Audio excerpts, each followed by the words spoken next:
2018 কোটা সংস্কার আন্দোলনে উদ্যোগ নিয়েছি। ঢাকা বিশ্ববিদ্যালয়ের ভাইরা উদ্যোগ নিচ্ছিল না, আমাকেই উদ্যোগ নিতে হয়েছে। তো সেই কোটা সংস্কার আন্দোলনের সম্পৃক্ত হইলাম। আমি ব্যবসা করতাম, আমি একটা চাকরি করতাম।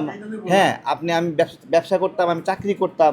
তো সেই ব্যবসা চাকরি, আমার ব্যবসা বারবার ভেঙে ফেলা হয়েছে, আমরা ক্ষতিগ্রস্ত হয়েছি। আমার ব্যবসা ভেঙে ফেলা হয়েছে ৩ বার।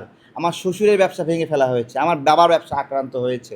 তো সেই জায়গা থেকে আপনার হলো আমরা রাজনীতির মাঝে ঢুকে যেতে বাধ্য হয়েছি এবং এখনও রাজনীতির উপরই ছোটোখাটো আবার ব্যবসাও করার চেষ্টা করি।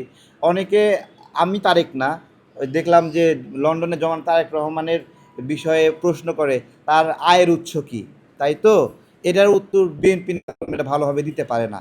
একজন রাজনৈতিক ব্যক্তির ব্যবসায়িক পরিচয় প্রকাশ করতে হয় না, প্রকাশ করলে, ওটাই বলতেছি, একজন রাজনৈতিক ব্যক্তির ব্যবসায়িক পরিচয় প্রকাশ করতে হয় না। প্রকাশ করলে কি হয় জানেন? ওই ব্যবসাটা, আমার ব্যবসা যেরকম ভেঙে ফেলেছে, তারেক রহমান বাংলাদেশে কোথায় কোথায় কোন প্রতিনিধির মাধ্যমে ব্যবসা করে, এটা যদি প্রকাশ পাইতো তাহলে সেগুলো ভেঙে দিত না।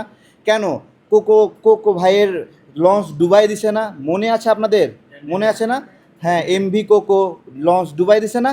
তো এইভাবে রাজনৈতিকভাবে সর্বোচ্চ জায়গায় শেখ হাসিনা বাংলাদেশে কী ব্যবসা করে, এটা যদি বাংলাদেশের নাগরিকরা জেনে যায়, অথবা এরশাদ বাংলাদেশে কী ব্যবসা করে, বেগম জিয়া কোন ব্যবসার মাধ্যমে তার অর্থনৈতিক ইকোসিস্টেম লুকায়ে আছে, এটা যদি পাবলিক হয়ে যায় তাহলে তাদের ব্যবসা, তাদের আয়ের উৎস ঝুঁকির মুখে পড়ে। এই ধরনের প্রশ্নটাই হলো অনৈতিক। আপনার হলো ইলিয়াস ভাইয়ের পড়াশোনা নিয়ে আমি প্রশ্ন তুলছি, এই অল্প পড়ার কারণে সাংবাদিকতা করতে পারবে না, এই প্রশ্নটা করি নাই। ঠিক আছে, এর চেয়ে কম পইরাও এখানে এমন একজন গণমাধ্যমের কর্মী আছে, এমন একজন আছে যে আপনার হলো এসএসসি পাশ করেনি, এখানে আছে একজন, বুঝছেন?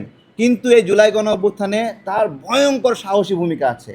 সে টাইপ করে বাংলা লিখতে পারে না, সে বাংলা লেখে কীভাবে জানেন? একটা ভয়েস দিয়ে বাংলা লিখে সে এখানে হলো ক্যাপশন দেয়, বুঝছেন? তার ভূমিকা এই গণ অভ্যুত্থানে ইলিয়াসের চেয়েও বেশি। তো লেখাপড়ার কারণে সাংবাদিকতা করতে পারবে না, এটা এটা হলো একটা ভুল পারসেপশন।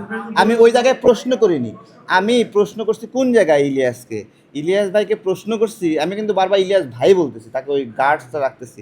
এই জায়গায় প্রশ্ন করতেছি সে যেভাবে মানুষকে, মানে হলো আমাদের একটা মানুষ বা অনেক দূর লেখাপড়া করলে মানুষকে কীভাবে মানে হলো অ্যাড্রেস করতে হয়, ডাকতে হয়, সম্মান করতে হয়, তার ভুল ধরলেও কী ভাষায় ভুল ধরতে হয়, এটা একটা জ্ঞান তার মধ্যে হয়। হ্যাঁ, আমি বলছি যে ইলিয়াস ভাই যদি ওই পর্যায়ে শিক্ষা নিতেন তাহলে হয়তোবা ওনার শিক্ষকরা তাকে ওই শিক্ষাটা দিতেন যে মানুষকে এইভাবে এতটা অসম্মান করতে হয় না।